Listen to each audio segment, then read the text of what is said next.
Man, so let's talk a little bit about one Eddie Berlanga, man. We just saw him last weekend in a fight against Steve Rose. Now, while he was never in trouble, it looked like he did have a little bit of problems cutting off the ring and really establishing a lot of boxing skill and not just looking for that one hitter quitter. He had Andre Rozier in his corner. He had Mickey Bay in his corner. He had his pops in his corner. He had a lot going on. He tried to bounce back from, his last performance where he got rocked, and dropped to the canvas for the first time and he tore his biceps. But Q, tell me what is the Eddie Berlanga hype real from what you've seen now at this point, man? He had a incredible knockout streak. I think first 16 fights, bro. First 16, yeah, I think it might have been damn the first round knockout. Right, some close to it.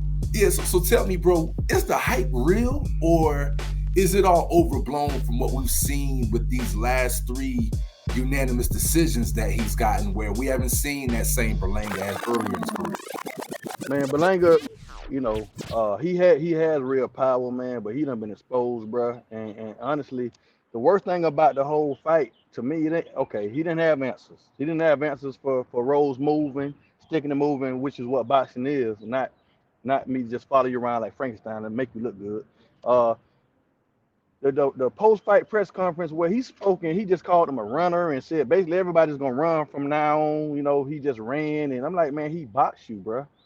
He still touched you up. You know what I'm saying? He still touched you up, throwing lead rights, then throwing left jabs. And you know what I'm saying? Lead rights for the first part of the fight, left jabs in the second part. And you didn't have answers, man. He was lost. He was lost out there. And he's too busy trying to set up he got a crazy left hook. He's trying to set up the one punch knockout. You know what I'm saying? And I just feel like with him having a 16 knockout KO streak, it definitely it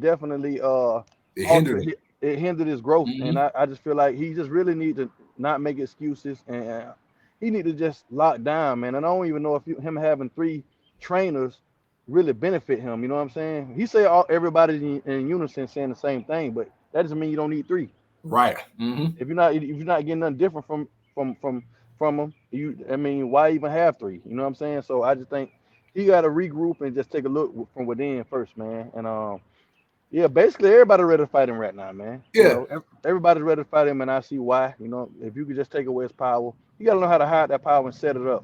You got to learn how to his jab. You got to work on the jab. You know what I'm saying? He got to work on the speed and the timing of the jab and the different speeds, because it's just like you just following the man around the ring. Watch some Mike Tyson. It's a lot of fighters that have power. That's but you got to put the skill in with it, and ring generalship and knowing how to cut the ring off will be number one. That's what I got for that, man. So long story long, yeah, the hype is over. You got to do something, baby. Everybody looking. Everybody want to fight you now, man. You fly. You hang with the flies to the fly. But what you gonna do? You know what I'm saying? And I say this, man. At first, I was sitting back and I was watching the Steve Rose fight, bro, and I was like, man, if he doesn't really learn to start boxing, we might be watching Wilder 2.0. But then I stopped myself and I thought about it after a while. I said, wait a minute, though. Don't do Wilder like that. Yeah. I thought about it. Here's what I thought about. But at the same time, I was like, but wait a minute. Wilder walked in the gym at like 18, 19 years old. I think Berlanga has been fighting since he was a kid. Right. He's been in boxing. Now there was a small hiatus when his pops went to jail, but nevertheless, he's been boxing since 8 years old, I believe. So I think Berlanga really, really has got to get back to boxing, because I know when he was in the amateurs and when he was younger, he wasn't simply knocking everybody out. And it's unfortunate that, things are, I guess I shouldn't say it's unfortunate, but it wasn't good for you. I agree with you, Q. It wasn't good that his first 16 fights all ended that easily with just a KO that quick in the first round. So he's now really starting to get some rounds under his belt.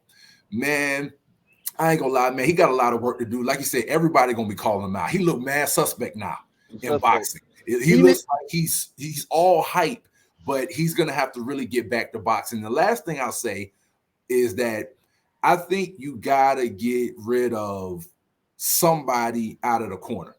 I love that he had Andre Rozier, Mickey Bay, and his pops in the corner, but I think sometimes less is more. No I doubt. watched during the fight where 1 minute he was trying to listen to Andre Rozier. Then the last seconds before he go out, he's trying to listen to Mickey Bay. And then back and forth. And I know everybody was trying to give him good, valuable information. But when you have a fighter who is already caught up in his own head from his last performance, you got a fighter who already is trying to get back to boxing and not only going for the one-hitter quitter. And then you got all those voices trying to help him. I think it was just overload, man. And so I think he's really got to get back to boxing. But a lot of people going to be calling him out, though, bro. And shout out to Puerto Rico, man. Puerto Rico showed up, man. Puerto Rico. Shout out to New York, man. And one thing I will say about that, you know what I'm saying? Because they're talking about he's the next one, right? Listen, he need to get with the last one. You know what I'm saying? In my opinion, the best one, man. Miguel Cotto, Miguel man. Cotto. Get with Miguel Cotto. You know what I'm saying? You got Tito Trinidad also, man. But Miguel Cotto to me is my favorite, one of my favorite boxers. You know, and he'll help him box. He'll help him box. I mean, he got that power. He'll teach you how to set up that hook, man. He'll teach you how to set it up, go to the body. Like Miguel Cotto had a full arsenal, man. So that's what you know. I mean, Fat Joe and them cool, bro. But you need to hang around some boxers. You need to hang around some people that's gonna help you. You know what I'm saying, to grow in your space, because ultimately that's what you're gonna. That's, you know, you're not a rapper, man. You know what I'm saying?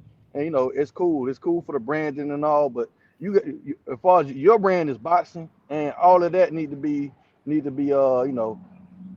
Because one thing about it, man, everybody, and I ain't saying about people, you know, if you go to get knocked out against smashed like that, man, you will see your circle get smaller anyway. You know what I'm saying?